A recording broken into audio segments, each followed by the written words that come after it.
ଆସିକି ଏଇଟା ମୟୂର ପଙ୍ଖ କେଜାଣି କିଛି ବୁଝା ପଡ଼ୁନି। ଆପଣଙ୍କୁ କିଛି ବୁଝା ପଡ଼ୁଛି କ'ଣ ବନେଇଛ କହୁନ ଟିକେ? ନା ଏବେ ଯଦି କହିଦେବି ସବୁ ଜାଣିଯିବେ ନା, ସସ୍ପେନ୍ସ ତାହେଲେ କେମିତି ରହିବ? ସମସ୍ତେ ୱେଟ୍ କର ଲାଷ୍ଟ ପର୍ଯ୍ୟନ୍ତ। ଏବେ ସଫା କର ଏବେ ଝାଡ଼ୁ ଆଣ, ଝାଡ଼ୁ ମାର, ଯେତିକି ଅଳିଆ କରିଛ ଏଠି ସବୁ ଖେଳି ଖାଳିକି ପକେଇଛ। ମୁଁ ବାଟି କେବେ ଖେଳିନି କିନ୍ତୁ ଦେଖିଛି ସବୁ। ହଁ ହଉ। ତ ଏଇଟା କୋଉ ମଞ୍ଜି କୁହନ୍ତୁ? ଆଜି ଏଇଥିରୁ ହିଁ ବନିବ କିଛି ଆର୍ଟ। ହଁ ଅବଶ୍ୟ ଯେଉଁମାନେ କାଲିଠୁ ଆମ ଭିଡ଼ିଓଟା ଦେଖିଥିବେ ସର୍ଟସଟା, ତ ସେମାନେ କିଛି କିଛି ଜାଣିପାରିଥିବେ କି ଏଇଟା କେଉଁ ମଞ୍ଜି, କାରଣ ଏଇଟା ପୁରା ଭିଜିବଲ୍ ହିଁ ହେଇଯାଉଛି। ତ ସାଙ୍ଗେ ସାଙ୍ଗେ ଏଟାକୁ ଆନ୍ସର ଦେଇଦେବେ ପାଇ, ତ ମୁଁ ଭାବୁଛି ସମସ୍ତେ ଦେଇପାରିବେ। ତ ଆଜି ଏଇଥିରେ କିଛି ଜିନିଷ ଗୋଟେ କରିବା, ଇଣ୍ଟରେଷ୍ଟିଂ ଜିନିଷଟେ। ସେ ବନଉଛନ୍ତି ଗୋଟେ ପକ୍ଷୀଟେ, ମୋତେ ଯାହା ଅନୁମାନ ଲାଗୁଛି ତା ଗୋଡ଼ ଭଳିଆ ଦେଖାଯାଉଛି। କିଛି ବୁଝା ପଡ଼ୁନି କ'ଣ ବନଉଛ। ଏଇଟା କମ୍ପ୍ଲିଟ୍ ହେଲା ପରେ ଜାଣିପାରିବ। ଟ୍ରାଏ କରୁଛି କି ଡାଇନୋସର କରିବା ପାଇଁ, ହେଇପାରିବ ନା ନାହିଁ ମୁଁ ଜାଣିନି। ଗଧ ଭଳିଆ ଦେଖାଯାଉଛି।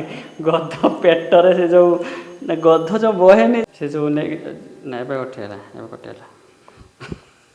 ତମେ କହୁନ କ୍ଲିୟରଲି ମୋତେ କ'ଣ ବନେଇବ, ସେଇ ହିସାବରେ ମୁଁ ହେଉଛି କହିବି ନା।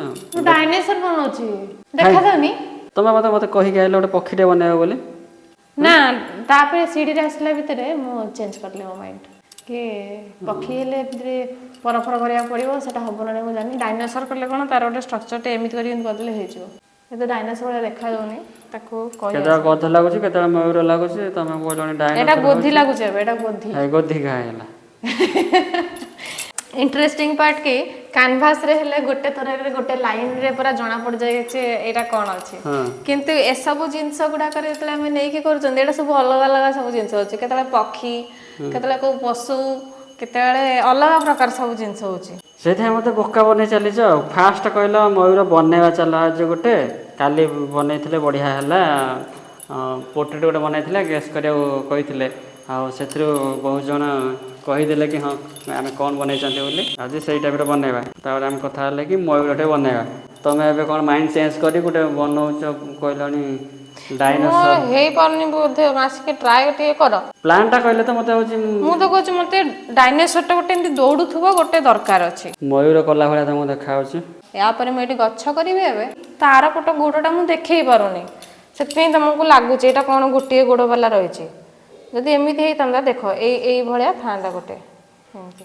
ଓହୋ, ଦୌଡୁଛି ଡାଇନୋସରଟା, ଦୌଡୁଛି। ଆଚ୍ଛା ମୁଁ ବୁଝିଲି।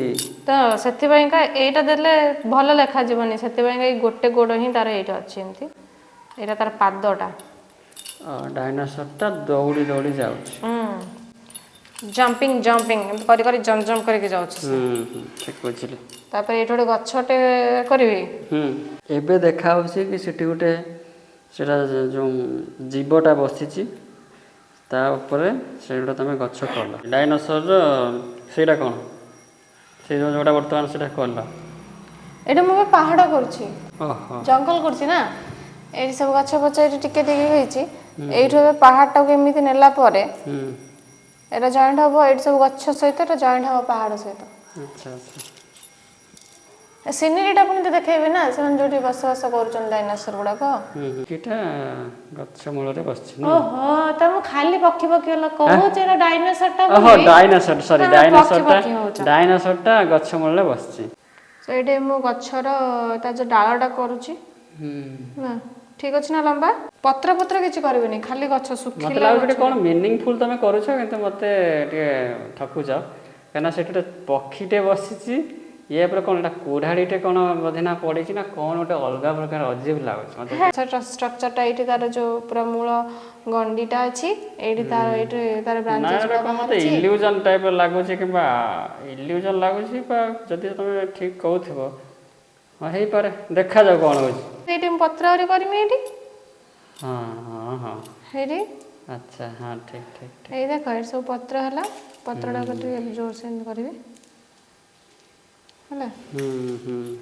ପତ୍ର ଦେଖେଇଲା ନା। ଏଠି ଆଉ ଗୋଟେ ଡାଇନୋସର ଆଗତି ହବ। କ'ଣ ଗୋଟେ ୟା ଭିତରେ ଅଛି, ମୋତେ ଲାଗୁଛି ସେ ଯେଉଁ ପ୍ରଥମରେ ଯେଉଁ ମୟୂର କିମ୍ବା ଗୁଣ୍ଡୁଚି ମୂଷା, ସିଏ ବୋଧେ ଜଙ୍ଗଲ ଭିତରକୁ ପଶିଯାଇଛି। ଆଉ ଏଇଟା ବୋଧେ ତାର କୁରାଢ଼ୀଟେ ତା ଉପରେ ବାଜିଛି ନା କ'ଣ ଗୋଟେ ହେଇଛି, ଏଇ ଯେଉଁ ଲାଇନ୍ଟା ମୋତେ ସେଇ ଟାଇପ୍ର ଦେଖାଯାଉଛି। ଏଇଟା ଗଛଟା, ଗଛ ଭଳିଆ ଦେଖାଯାଉଛି। ହଁ ଠିକ୍। ଗଛରୁ ସେଇଠି ଗୋଟେ ମୟୂର କିମ୍ବା ଗୋଟେ ଠେକୁଆ ତମେ ଗୋଟେ କ'ଣ ବନଉଛ ତା ଭିତରେ ମୋତେ ଲାଗୁଛି। ଆଉ ସିଏ ବୋଧେ ସେପଟରୁ କ'ଣ ସେ ଧାନ ଖାଇ ସମସ୍ତେ ୱେଟ୍ କର ଲାଷ୍ଟ ପର୍ଯ୍ୟନ୍ତ। ସେପଟରେ ଯେଉଁ ହେଉଛି ସେଗୁଡ଼ାକ ଇଏ ଖାଇବ ବୋଲି ଏ ଯେଉଁ ଏଣ୍ଡୁକାଟା ବୋଧେ ସେଠି ତାକୁ ଅପେକ୍ଷା କରିଛି। ସେଠି ତା ଧାନ ଆଡ଼ା ପଡ଼ିଛି କୋଉଟା ସେଇ ଜାଗାଟା ତମେ ଯୋଉଟା ଏଇଟା ତ ହଁ ସେଇଆ ନା? ଏଇଟା ଗଛ ବୁଦା କରିଛି ମୁଁ। ସୋ ଏଇଟା ହେଉଛି ଲାଷ୍ଟ ପିସ୍। ଲାଷ୍ଟ ପିସ୍ ପରେ ପୋର୍ଟ୍ରେଟଟା କମ୍ପ୍ଲିଟ୍ ହେଇଯିବ। ତ ଦେଖିକି କୁହନ୍ତୁ ଏଇଟା କେମିତି ଲାଗୁଛି ଆଉ ନିଶ୍ଚିତ ଜଣେଇବେ ଯେ ଇଏ ୟାଙ୍କ ନାଁ କ'ଣ। ଏଇଟା ଟିକେ କହିବା କଷ୍ଟ ହେଇଯିବ ସମସ୍ତଙ୍କର। ଏପଟୁ ତ କିଛି ବୁଝା ପଡ଼ୁନଥିବ ଜଷ୍ଟ ତାର ଯେଉଁ ଠିକ୍ ପ୍ରପର ଆଙ୍ଗଲକୁ ନେଇକି ଦେଖାଉଛି ଆପଣ ବୁଝିପାରିବେ। ପିମ୍ପୁଡ଼ି ହେଲେ ଏବେ ଦେଖ କିଏ ବୁଝିପାରୁଛନ୍ତି କ'ଣ ହେଇଛି ଏଠି। ଆଉ କୋଉ ମଞ୍ଜିରେ ହେଇଛି ମଞ୍ଜି ତ ଜଣା ପଡୁଛି ଏଠି ଦୂରରୁ ଜଣା ପଡୁଛି। ସମସ୍ତଙ୍କୁ କହିବାକୁ ଦିଅ ତମେ କହିବେ କହିବା ମଞ୍ଜି ଗୋଟେ କ୍ୱେଶ୍ଚିନ୍ କହିଦେଲି ନା କ'ଣ ନା କ'ଣ ଏଗୁଡ଼ା ସବୁ କହିବେ। ଯଦି ଆପଣ ଆହୁରି ତାଙ୍କ ପ୍ରଫେସନ୍ ବି କହିପାରିବେ ଆହୁରି ବେଟର୍ ହେବ। କ'ଣ ଜିନିଷ କ'ଣ ହେଇଛି କଙ୍କଡ଼ା ବିଛା ନା କ'ଣ ହେଇଛି ସେଠି। ସବୁଠୁ ଇଣ୍ଟରେଷ୍ଟିଂ ତାଙ୍କର ଏଇ ଯୋଉ ଦିଟା ଲାଇନ୍ ହଁ ଏଇ ଦିଟା ଲାଇନ୍ ଏଇ ଦିଟା ଲାଇନ୍ ଯିଏ ଟିକେ ଗେସ୍ କରିଦେଲା ପ୍ରାୟତଃ ସେ ଜାଣି ବି ପାରିବେ ଯେ ୟାଙ୍କ ନାଁ କ'ଣ। ହଁ ନାଇଁ କି ତାଙ୍କର ତ ଏଇ ଦିଟା ହିଁ ଫେମସ୍ ବହୁତ ଜାଣିପାରୁଥିବେ ଯଦି ଆମ ପାଖରେ ଯଦି ଆଉ ଟିକେ ଯଦି ବହୁତ ଥାନ୍ତା ଏଇ ଅଧିକ ଜିନିଷଟା। ମାତ୍ରାରେ ଯଦି ଥାନ୍ତା ମଞ୍ଜିଟା ତାହେଲେ ଆମେ ବିରାଟ କାୟ କରିଥାନ୍ତୁ। ଆମ ପାଖରେ ଆଭେଲେବୁଲ ଏତେ ମଞ୍ଜି ନାହିଁ ସେଥିପାଇଁ ଆମେ ଏଇ ଟିକେ ଛୋଟ ଛୋଟ ଟିକେ କରୁଛୁ। ଏ ଯେ କାମଟା ସରିଲା ପରେ ଯିଏ ସବୁ ଏଠି ଅଳିଆ କରିଥିଲେ ସିଏ ସବୁ ବୁଝାବୁଝି କରିବେ। ଆଉ ସାଧାରଣତଃ ଯିଏ ରୋଷେଇ ଫୋଷେଇ କରିଥିବେ ଭାତ ଡାଲି ତରକାରୀ ଯିଏ ସବୁ ରାନ୍ଧୁଥିବେ ସେମାନେ ତ ଆରାମସେ ଜାଣିଥିବେ। ଭାତ ଡାଲି ତରକାରୀ ଭିତରେ ହିଁ ଆନ୍ସରଟା ରହିଛି।